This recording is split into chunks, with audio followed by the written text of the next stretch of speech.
तो हम बात करने वाले हैं कुछ एनसीईआरटी के प्रश्न जो आपके एग्जाम में आ सकते हैं। तो पहला प्रश्न हो सकता है, सिद्ध कीजिए कि या प्रयोग द्वारा दर्शाइए, प्रयोग द्वारा दर्शाएं कि धातुएं ऊष्मा की सुचालक होती है। क्या होती है? सुचालक होती है।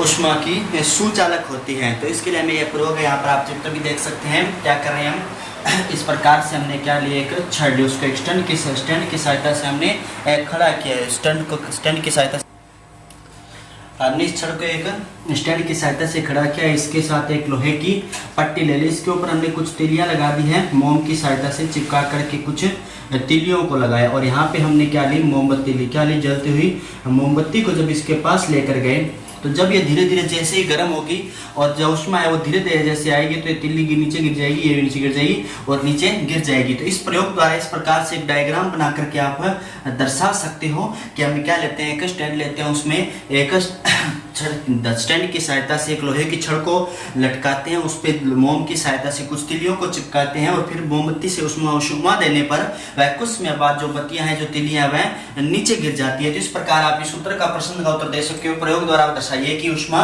जो धातु होती है ऊष्मा की सुचालक होती है। तो चलिए एक और प्रश्न की बात कर लेते हैं जो आपके एनसीईआरटी में बहुत ही उपयोगी है और आ सकते हैं, आने वाला प्रश्न है। तो आगे प्रश्न की ओर बढ़ते हैं। एक प्रश्न ये आ सकता है कि धातुएं विद्युत की चालक होती है। प्रयोग द्वारा समझाइए क्या होती है। धातुएं विद्युत का चालक होती है। धातुएं विद्युत की चालक होती है।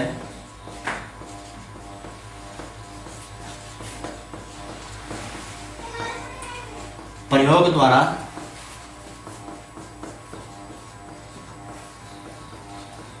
समझाइए। तो इसमें क्या प्रयोग करेंगे और किस प्रकार से हम इसको समझा सकते हैं। देखिए हम क्या लेते हैं, चित्र में आप देख सकते हैं, हमने क्या लिया, एक बीकर लिया, उसमें क्या कर दिया हमने, यहाँ पर एक बैटरी ली, बैटरी लेते हैं और उसके दो सिरे होते हैं, पॉजिटिव और नेगेटिव। एक तार लेते हैं पॉजिटिव, यहाँ पर हमने क्या लगा दी, एक कुंजी लगा दी। क्या लगा दी? एक कुंजी लगा दी।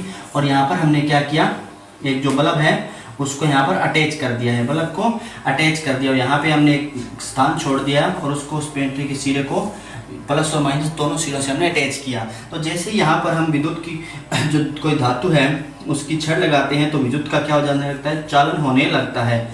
जैसे यहाँ से जो विद्युत की कोई धातु की जो छड़ है उसको हटा देते हैं, जो चालन हो रहा है वह क्या हो जाता है, रुक जाता है। तो हम इस प्रकार से इस प्रयोग द्वारा दर्शा सकते हैं कि धातुएं होती है विद्युत या ऊष्मा दोनों की किस प्रकार से चालक होती है। इस प्रयोग द्वारा आप चित्र बना करके इस प्रकार समझा सकते हैं। तो अब आगे बढ़ते हैं और हम अपने वापिस टॉपिक पर आते हैं। हम क्या पढ़ रहे थे, हमने पढ़ लिया धातुओं और अधातुओं में अंतर पढ़ लिए। हमने क्या पढ़ लिया, भौतिक गुण धर्मों के आधार पर उनका वर्णन है वो जान लिया है। तो अब हम करने वाले हैं धातुओं के रासायनिक गुणधर्म। क्या जानने वाले हैं? धातुओं के रासायनिक गुणधर्म। धातुओं के रासायनिक गुणधर्मों के बारे में हम अब पढ़ेंगे। धातुओं के रासायनिक गुणधर्म क्या क्या होते हैं और किस प्रकार से यह जो कार्य है वो करते हैं। तो हम बात करेंगे धातुओं की अभिक्रिया की। धातुओं की अभिक्रिया की, धातुएं तीन प्रकार से जो अभिक्रिया है वह करती है। धातुएं कितने प्रकार से अभिक्रिया कर रही है? वायु के साथ अभिक्रिया करती है। सबसे पहले किसके साथ अभिक्रिया करेगी? वायु के साथ अभिक्रिया। सबसे पहले हम पढ़ेंगे वायु के साथ अभिक्रिया, किस प्रकार से वायु के साथ धातु अभिक्रिया करती है। फिर हम पढ़ेंगे जल के साथ अभिक्रिया, धातुओं की जल के साथ अभिक्रिया, जल के साथ अभिक्रिया। जब वायु के साथ हो गई, जल के साथ हो गई, और हम फिर पढ़ेंगे अम्ल के साथ अभिक्रिया। क्या पढ़ने वाले हैं? अम्ल के साथ अभिक्रिया। अम्ल के साथ अभिक्रिया। तो सबसे पहले हम देख लेते हैं वायु के साथ अभिक्रिया का वर्णन करने वाले हैं। पूरी वायु के साथ किस प्रकार से अभिक्रिया होती है और क्या क्या होता है। देखिए वायु के साथ अभिक्रिया, ये अंतर हमने देख लिया कि कौन से अंतरों के में जानकारी है वो लेनी है। तो सबसे पहले हम पढ़ेंगे वायु के साथ अभिक्रिया। वायु के साथ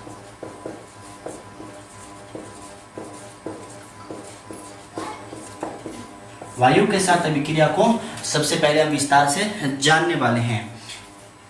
तो चलिए शुरू करते हैं वायु के साथ अभिक्रिया। तो हम क्या करें, वायु के साथ अभिक्रिया। तो हम क्या लेते हैं, जब कोई भी धातु लेते हैं उसकी अभिक्रिया कराते हैं वायु के साथ। वायु में वह किसके साथ अभिक्रिया करेगी, ऑक्सीजन के साथ अभिक्रिया करती है। किसके साथ, ऑक्सीजन के साथ अभिक्रिया करती है और उत्पाद के रूप में क्या बनाती है, धातु ऑक्साइड का निर्माण है वो कर देती है। किसका निर्माण करती है, धातु ऑक्साइड का निर्माण है वो हो जाता है। जी हाँ, हम क्या करेंगे, धातु की जब अभिक्रिया वायु के साथ करवाते हैं, वायु में उपस्थित होते हैं ऑक्सीजन, उसके साथ वह अभिक्रिया करती है सदैवी, तो हमेशा धातु ऑक्साइड का वो निर्माण यहाँ पर करती है। धातु ऑक्साइड का निर्माण है वो कर लेते हैं। तो सबसे पहले हम पढ़ने वाले हैं कॉपर की वायु के साथ अभिक्रिया। वायु के साथ अभिक्रिया, तो कॉपर लेते हैं हम यहाँ पर, क्या लेने वाले हैं, कॉपर। कॉपर क्या होता है, तांबा। कॉपर लेते हैं, वायु में क्या होती है, ऑक्सीजन। जब हम कॉपर की अभिक्रिया वायु ऑक्सीजन के साथ करवाते हैं तो हमें क्या प्राप्त होता है, कॉपर ऑक्साइड प्राप्त होता है। क्या प्राप्त होता है, कॉपर ऑक्साइड हमें प्राप्त हो जाता है। कॉपर ऑक्साइड प्राप्त होता है, इसे संतुलित कर लीजिए। तो ये रासायनिक समीकरण हमारी संतुलित हो चुकी है। अगर आपको रासायनिक समीकरण संतुलित नहीं करनी आती है तो मैं डिस्क्रिप्शन में लिंक दे दूंगा, वहां पर जाकर के मैंने पूरे चरणबद्ध तरीके से सिखाया है कि किस तरह से आप किसी भी रासायनिक समीकरण को संतुलित कर सकते हैं, सीख सकते हैं। तो अब आगे बढ़ते हैं। अब एक और प्रोडक्ट ले लेते हैं, हमें क्या ले लेते हैं, एक और बात कर लेते हैं, मैग्नीशियम। क्या कर लेते हैं, मैग्नीशियम की बात करते हैं। तो ये पहले ये देख लीजिए, जब इस कॉपर जो ऑक्साइड होता है इसका जब दहन करते हैं तो जो क्या होता है, जब आग पकड़ाते हैं उसको दहन करेंगे, जलाएंगे, तो क्या होता है, वो प्रज्वलित नहीं होती। वह जोर ऐसे नहीं होता कि आग पकड़ लेती है, जोर से आग जलने लग जाती है। जी नहीं, ऐसा बिल्कुल भी नहीं होता है। बल्कि क्या होता है, सिर्फ और सिर्फ जो कॉपर होता है उसके ऊपर काले रंग की परत चढ़ जाती है। सिर्फ और सिर्फ कॉपर के ऊपर काले रंग की परत चढ़ती है, उसे क्या कहते हैं, कॉपर ऑक्साइड कहते हैं। ऐसा नहीं होता है कि तेज अग्नि जलने लग जाए, जैसे कि हमने मैग्नीशियम जलाने पर किया था। मैग्नीशियम की रिबन पूरी तरह से जल गई थी, पहले लेसन में हमने यह किया था, और वह क्या होती है, चूर्ण के रूप में बन गई थी। लेकिन ये काम है वो कॉपर के केस में नहीं होता है। तो अब लीजिए फिर से एक बार हम क्या ले लेते हैं, पहले पार्ट में चले जाते हैं। मैग्नीशियम लेते हैं, उसकी ऑक्सीजन के साथ अभिक्रिया कराते हैं, तो क्या बना था, मैग्नीशियम ऑक्साइड बना था। क्या बना था, मैग्नीशियम जो ऑक्साइड है उसका निर्माण हुआ हुआ, याद होगा आपको, मैग्नीशियम ऑक्साइड का यहाँ पर निर्माण हुआ था। इसे संतुलित कर लीजिए। हर अभिक्रिया को संतुलित करते रहना है। अगर आप अभिक्रिया को संतुलित नहीं करते हैं तो इसका मतलब है आपको जो अभिक्रिया है वो लिखने से कोई भी जो फायदा है वो नहीं होने वाला है। ये अभिक्रिया आपकी एग्जाम में क्या कर सकता है, गलत भी कर सकता है। चलिए एक और सीख लेते हैं। अगली प्रोडक्ट है जो अगला जो हमारा धातु है उसकी बात कर लेते हैं। आप फिर ले लेते हैं एल्यूमिनियम को ले लेते हैं। इस बार क्या ले लेते हैं, एल्यूमिनियम की क्या करवाते हैं, वायु के साथ क्या करवाते हैं, अभिक्रिया करवा देते हैं। एल्यूमिनियम की जब वायु के साथ अभिक्रिया करेंगे तो क्या बनने वाला है, एल्यूमिनियम ऑक्साइड बनने वाला है। जी हाँ, क्या बनने वाला है, एल्यूमिनियम ऑक्साइड, उसका निर्माण होगा तो एल्यूमिनियम ऑक्साइड। यहाँ पर आपको ये बड़ी कक्षा में सीखने को मिलेगा किस प्रकार से यहाँ पे दो लगा रहे हैं, कितने जो परमाणु हैं जो लेने हैं वो आपको बड़ी कक्षा में हम सीख रहेंगे। आगे हम 11वीं और 12वीं की कलेक्शन भी करेंगे तो उनमें हम आपको अच्छे से सिखाएंगे किस प्रकार से यहाँ पे जो इनके अणुओं की संख्या वो 2 या 3 किस प्रकार से ली जाती है। वो बड़ी बात नहीं, अभी आपको यहाँ पर ज्यादा याद नहीं करना है, छोटी मोटी रिएक्शन है वो आसानी से आप याद भी कर सकते हैं। तो इसे संतुलित कर लीजिए। यहाँ पर देख लीजिए, ऑक्सीजन 2 है, यहाँ पर 3 है। ऑक्सीजन को पहले नहीं लाना है, एल्यूमिनियम 2 है, यहाँ पे 2 है, 2 हो गई है। ऑक्सीजन देखिए, ऑक्सीजन को क्या करना पड़ेगा, ऑक्सीजन क्या है, सम और विषम आ गई। जब भी सम और विषम आए तो हमें थोड़ी बड़ी संख्या पर ट्राई है वो करना पड़ता है। बड़ी संख्या पर क्या करना पड़ता है, ट्राई करना पड़ता है। तो यहाँ पर 2 लगा देते हैं, 2 लगाया 3 दूनी 6 और यहाँ पर क्या लगाया 3 दूनी 6। तो ये हमारी समीकरण वो क्या हो चुकी है, यहाँ पर क्या लगाना पड़ेगा हमें, एल्यूमिनियम कितने हो गए 4। तो ये हमारी समीकरण क्या है, संतुलित हो चुकी है, संतुलित हो चुकी है। तो ये जो हमारी समीकरण हमने यहाँ पर की है, इसके ऊपर एक और प्रश्न है जो आपकी परीक्षा में पूछा जाता है, एनोडीकरण। क्या पूछा जाता है, एनोडीकरण किसे कहते हैं, एनोडीकरण के बारे में परीक्षा में प्रश्न भी पूछा जाता है। तो हम बात करेंगे एनोडीकरण के बारे में। क्या होता है एनोडीकरण और यह किस प्रकार से होता है। तो जब मैग्नीशियम को संक्षारण से बचाने के लिए, मैग्नीशियम को संक्षारण से बचाने के लिए क्या करते हैं, एनोडीकरण करते हैं। मैग्नीशियम को संक्षारण से बचाने के लिए उसका ऑक्साइड बना देते हैं। तो यह क्या हो जाता है, मैग्नीशियम का एनोडीकरण हो जाता है, जिसका वह संक्षारित है वो नहीं होता है। तो हम लिख सकते हैं मैग्नीशियम को संक्षारण से बचाने के लिए मैग्नीशियम को संक्षारण से बचाने के लिए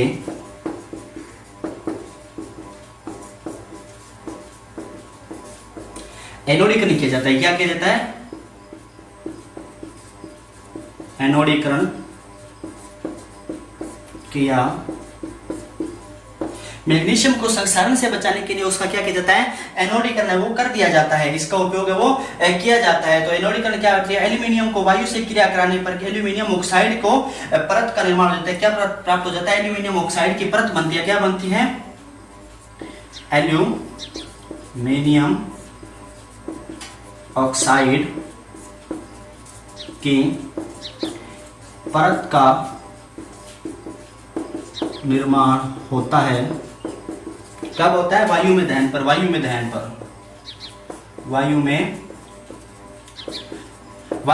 पर एल्यूमिनियम ऑक्साइड की परत का निर्माण होता है। वह क्या करती है, एल्यूमिनियम को संक्षारण से बचाने का कार्य करती है। क्या करती है, एल्यूमिनियम की संक्षारण से बचाने का कार्य वो करती है। अब एक और बड़ी बात है वो आप यहाँ पर लिख लीजिएगा, यह भी आपके काम आने वाली बात है, पूछी जा सकने वाली बात है। जब लोहे को क्या करते हैं, जब लोहे को वायु में दहन करते हैं तो यह प्रज्वलित नहीं होता है। लोहे का वायु में दहन करने पर, लोहे का वायु में दहन करने पर वह प्रज्वलित नहीं होता है, पर लोहे चूर्ण का क्या करते हैं, लोहे को जब चूर्ण बना लेते हैं, क्या बनाते हैं, लोहे चूर्ण बना लेते हैं। लोहे चूर्ण का दहन करने पर वह प्रज्वलित होता है। प्रज्वलित होता है अर्थात वह बहुत ही तेजी के साथ जलता है। जैसे आग में पेट्रोल डाल के देखना वह तेजी जलता है, उसी प्रकार से लोहा चूर्ण डालने पर वह इतनी तेजी से नहीं जलेगा, लेकिन कुछ तेजी से वह जरूर है वो जलता है। तो इस प्रकार से हमने यह कुछ जो बातें हैं वो जान लिया। अब एक और बात है वो यहाँ पर आपको जाननी आवश्यक है। एक और बात क्या जाननी आवश्यक है कि जो उभयधर्मी ऑक्साइड होते हैं वो क्या होते हैं। जी हम बात करने वाले हैं उभयधर्मी ऑक्साइड के बारे में। क्या बात करेंगे, उभयधर्मी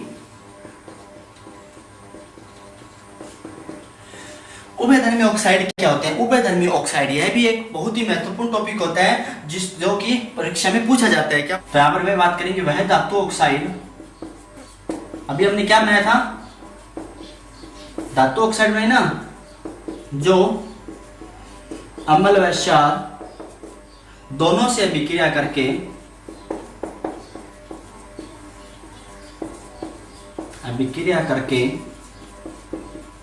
क्या बना ले, जी हाँ, अम्ल व क्षार अभिक्रिया करेंगे, क्या बनते हैं, लवण व जल का निर्माण करते हैं। तो वह उभयधर्मी ऑक्साइड जो अम्ल व क्षार दोनों से अभिक्रिया कर करके लवण व जल का निर्माण करते हैं, हम धातु ऑक्साइड। धातु ऑक्साइड के साथ हम क्या लेंगे, धातु ऑक्साइड से या तो अम्ल लेंगे या क्या लेंगे, क्षार लेंगे। जब इनके अभिक्रिया करवाएंगे तो क्या बनेगा, लवण व जल का निर्माण होता है। पहले हम कर लेते हैं अम्ल की एक अभिक्रिया, फिर हम कर लेंगे एक क्षार की अभिक्रिया। पहले हम कर लेते हैं एक अम्ल के लिए, फिर हम करने वाले हैं एक क्षार के लिए। तो हम ले लेते हैं धातु ऑक्साइड, अभी बनाया हमें एल्यूमिनियम ऑक्साइड ले लेते हैं। एल्यूमिनियम ऑक्साइड की अभिक्रिया किसके साथ करवा देते हैं, जब HCl के साथ करवाते हैं। किसके साथ करवाते हैं, HCl के साथ करवाते हैं, तो बन जाता है LCl3 प्लस H2O। क्या बन जाता है, LCl3। एक लवण है और साथ में क्या बना देता है, जल का निर्माण है वो कर देता है। तो यहाँ पे इसको संतुलित कर लीजिए, एल्यूमिनियम 1 है, 2 कर लीजिए, यहाँ पर 2 हो गए। क्लोरीन 1 है, यहाँ पे 3 है। हाइड्रोजन 1 है, यहाँ पे 2 है। तो इसी तरह संतुलित है वो कर लेते हैं। एल्यूमिनियम 1 है यहाँ पे नहीं, सॉरी यहाँ पे आएगा। एल्यूमिनियम कितने हो गए, 3 दूनी 6, क्लोरीन 6 हो गए, यहाँ पे 6 लगा देते हैं। अभी क्या हुआ, हाइड्रोजन ऑक्सीजन बनते हैं। हाइड्रोजन कितने हैं, 6, यहाँ पे कितने हैं, 3 दूनी 6, ऑक्सीजन कितनी है, 3, और यहाँ पर भी 3। तो रासायनिक समीकरण भी हमारी क्या हो चुकी है, संतुलित हो चुके हैं। तब हम क्या कर लेते हैं, एक क्षार ले लेते हैं। हमने यहाँ पर क्या लिया है, अम्ल लिया है। अब क्या लेते हैं, एक क्षार लेते हैं। क्षार लेते हैं, फिर से वही ले लेते हैं, एल्यूमिनियम ऑक्साइड ले लेते हैं। और एल्यूमिनियम ऑक्साइड की अभिक्रिया इस बार कैसे करवाने वाले हैं, एक क्षार से करवाने वाले हैं, NaOH से करवाने वाले हैं। NaOH से करवाएंगे तब हमें क्या बनेगा, मिलना तो लवण ही है। क्या मिलना है, लवण ही मिलना है, NaLO3 प्लस H2। यह प्रोडक्ट हमें प्राप्त हो जाता है। इसे संतुलित कर लेते हैं। यहाँ पे Na 1 है, यहाँ पे भी 1 है, कोई बात नहीं। एल्यूमिनियम 1 है, यहाँ पे भी एल्यूमिनियम 2 है। तो इसे 2 करने के लिए क्या करेंगे, यहाँ पर 2 लगा देंगे। 3 दूनी 6 ऑक्सीजन हो गई, और यहाँ पे भी 2 लगाया तो 3 ये 2 ये दी, 3 दूनी 6 ऑक्सीजन यहाँ पर भी हो जाती है। और देखिए इसको क्या क्या कर सकते हैं, इसमें हाइड्रोजन कितने हैं? यहाँ पर 2 है, यहाँ पर भी 2 है। तो क्या हमारा रासायनिक समीकरण संतुलित हो चुकी है? जी हमारा रासायनिक समीकरण हमने संतुलित कर लिया। तो ये क्या होते हैं? उभयधर्मी ऑक्साइड क्या होते हैं? वे धातु ऑक्साइड जो अम्ल व क्षार दोनों के साथ अभिक्रिया कर करके लवण व जल का निर्माण करते हैं, वे क्या कहलाते हैं? उभयधर्मी ऑक्साइड कहलाते हैं। यहाँ पे हमने अम्ल की अभिक्रिया भी देख ली, क्षार की अभिक्रिया भी देख ली है। तो आप इसको आसानी से लिख सकते हैं और इसको याद भी रखना एक आसान बात रहेगी आपके लिए, क्योंकि ये क्या है? बहुत ही महत्वपूर्ण टॉपिक रहता है एग्जाम की दृष्टि से। क्या रहता है? बहुत ही महत्वपूर्ण टॉपिक रहता है आपके एग्जाम की दृष्टि से। जी हाँ, तो अब हम देख रहे हैं, हमने अभी इस अभिक्रिया को भी अच्छे से सीख लिया है। तो हम इसका नाम लिख लेते हैं, इसे कहते हैं सोडियम एल्यूमिनेट, सोडियम एल्यूमिनेट इसको नाम से इसे जाना जाता है। तो चलिए आगे बढ़ते हैं, हम एक और छोटी सी बात है वह भी जान लेते हैं। हमें सभी बातें पता होनी चाहिए जो एनसीईआरटी में दी गई है, वरना छोटी से छोटी बातें जो एनसीईआरटी से पूछी जा सकती है। और मैं नहीं चाहता कि आपको एनसीईआरटी में से कोई भी प्रश्न आने पर आपको उसमें कठिनाई हो। कोई सभी प्रश्न हमारी वीडियो से आ जाने चाहिए, कवर है वो हो जाने चाहिए। तो अब हम बात करने वाले हैं कि जो वे अधातु ऑक्साइड, हम बात किसकी करेंगे? वे अधातु ऑक्साइड, वे अधातु ऑक्साइड जो किसी अभिक्रिया कर लें। जी हाँ, वे अधातु ऑक्साइड जो केवल क्षार से अभिक्रिया करें। क्या करें? ऑक्साइड जो केवल, ये पहले पढ़ा चुका हूं वैसे, लेकिन अभी भी पढ़ना जरूरी है। क्षार से अभिक्रिया करें, क्या करें? अभिक्रिया करते हैं वे अधातु ऑक्साइड। याद रखना, यहाँ पे क्या लिखा है? मैंने अधातु लिखा है, धातु नहीं लिखा है। तो वे अधातु ऑक्साइड जो क्या करते हैं? क्षार से विक्रिया करते हैं। उनकी प्रकृति क्या होती है? अम्लीय प्रकृति के होते हैं। किस प्रकृति के होते हैं? अम्लीय प्रकृति के होते हैं। अम्लीय प्रकृति के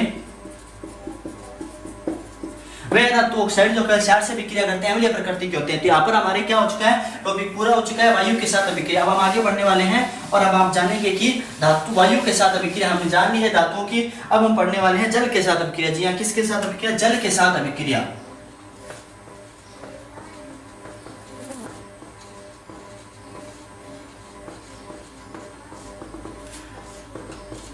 जी अब जानने वाले हैं धातु ऑक्साइडों की या इसकी जो धातुओं की जल के साथ अभिक्रिया वो किस प्रकार से होती है। जल के साथ अभिक्रिया किस प्रकार से होती है? तो हमने अब जल की अभिक्रिया वो कितने प्रकार की होगी पहले तो ये जान लेते हैं। जल की अभिक्रिया वो कितने प्रकार की होती है? तो सबसे पहले हम इसको एक चित्र की सहायता से आसानी से और ट्रिक से समझाने की कोशिश करूंगा। मैं आपको थोड़ा सा यहाँ पर ध्यान दे दीजिएगा, ये ट्रिक आपको और कहीं नहीं मिलने वाली है, तो थोड़ा सा ध्यान से देखिएगा और फिर मैं आपको बताने वाला हूँ पूरी की पूरी ट्रिक। तो हम सबसे पहले जानेंगे ठंडे जल के साथ। किस जल के साथ?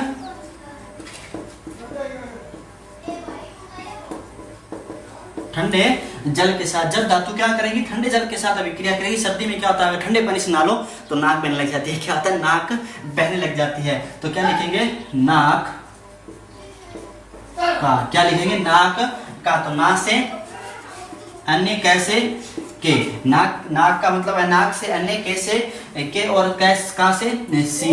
तो अन्य के और सी सभी क्या करते हैं? हमेशा ठंडे जल के साथ अभिक्रिया करते हैं। किस जल के साथ अभिक्रिया करते हैं? हमेशा ठंडे जल के साथ अभिक्रिया करते हैं। बात करेंगे हम गर्म जल के साथ।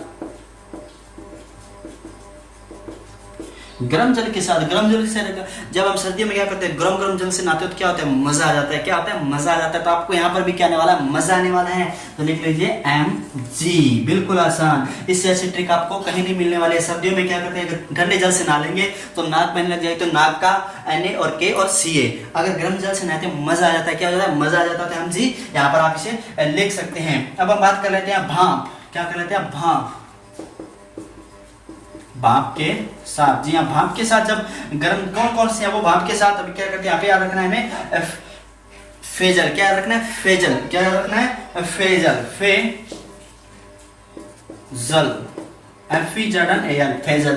Phrasal FEZL phrasal. क्या याद रखना है? यहाँ पे याद लिख लीजिए फेजल। इंग्लिश में लिख लीजिए फेजल। तो यहाँ पे क्या याद रखना है? फेजल। अगर भाप से अभिक्रिया करें तो याद रखिए फेजल। ठंडे जल से सर्दियों में नहाते हैं, नाक में लग जाता है तो नाक का। और अगर सर्दियों में गर्म जल से नहाए तो मजा आ जाता है, तो MG। अब और बात कर लेते हैं हम कुछ और। जब क्या होता है? अब हम बात करें किसकी? जब हम क्या करते हैं? कोई भी अभिक्रिया नहीं करते, के साथ कोई अभिक्रिया नहीं, कोई अभिक्रिया नहीं इसकी बड़ी मजेदार टिप देने वाला हूँ। आपकी किस चीज से नहीं बनती है, कौन सी धातु से नहीं बनती है? सोना चांदी, जो महंगी धातुएं होती है वो कहाँ से ले लेंगे आप? तो महंगे या धातुओं की जल के साथ भी बिल्कुल नहीं बनती है। तो हम क्या करेंगे, एक तरह से जल है तो हम यहाँ पर क्या लिख लेंगे, सोना चांदी, Ag, Au, Pb, Cu। तो इन सभी की क्या नहीं बनती, किसी भी प्रकार से या किसी भी के साथ भी अभिक्रिया नहीं होती। हमने पढ़ा था ना कॉपर क्या पढ़ा था, कॉपर की जल के साथ किसके साथ वायु में दहन कर रहे थे, फिर भी क्या बना था, उसका कॉपर ऑक्साइड बना था, लेकिन उसके ऊपर सिर्फ एक परत चढ़ रही थी, ना कि वह पूरा का पूरा जल करके चूर्ण बना था। तो ये चार धातु है वो किसी के साथ भी अभिक्रिया वो नहीं करती है, किसी के साथ भी अभिक्रिया नहीं करती है। और हम एक और बात जान लेते हैं, एक और बात में हम देख लेते हैं कि जो कैल्शियम और मैग्नीशियम होता है, क्या होता है, Ca और Mn, क्या होता है, Ca और Mn होता है, वह क्या करते हैं, अभिक्रिया करते हैं। जब क्या करेंगे, अभिक्रिया करते हैं, जल पर तैरने लग जाते हैं, जल पर तैरते हैं, जी हाँ, तैरने लग जाते हैं। तैरते क्योंकि जैसे अभिक्रिया करें तो हाइड्रोजन गैस बनती है। हाइड्रोजन गैस क्या बनती है, बुलबुले के रूप में निकलती है। किस रूप में निकलती है, हाइड्रोजन गैस होती है वो एक बुलबुले के रूप में निकलती है। जैसे वह बुलबुले के रूप में निकलेगी वो क्या हो जाएगी, उसके साथ चिपक जाएंगे। जैसे क्या लिया हमने यहाँ पर मेटल गैस की जो हाइड्रोजन गैस निकली बुलबुले के रूप में इसके साथ चिपक गई। जैसे गैस के साथ चिपकेंगे वह हवा में ऊपर उड़ जाएंगे, क्या हो जाएंगे, पानी से ऊपर उड़ जाएंगे। तो हमने जान लिया जल की धातुओं के साथ है वो किस धातुओं की जल के साथ किस प्रकार से अभिक्रिया होती है और क्या क्या इसके रोग पैदा हुए, इसको विस्तार से पढ़ने वाले हैं, विस्तार से हम पढ़ेंगे इसको अगली कक्षा में। तब आज मैंने सिर्फ ट्रिक याद करवाने के लिए आपको ये करवाया है, तो तब तक के लिए आप अच्छे से पढ़िए, इस ट्रिक को अच्छे से याद कीजिए और इसको लिख लीजिए, क्योंकि ट्रिक लिखना बहुत ही आवश्यक है, बाद में भूल सकते हैं। तो आज तक की वीडियो में बस इतना है, मिलते हैं अगली वीडियो में। तब तक के आप कीजिए इसको अच्छे से, ट्रिकों को याद कीजिए। गुड बाय, टेक केयर, जय हिंद।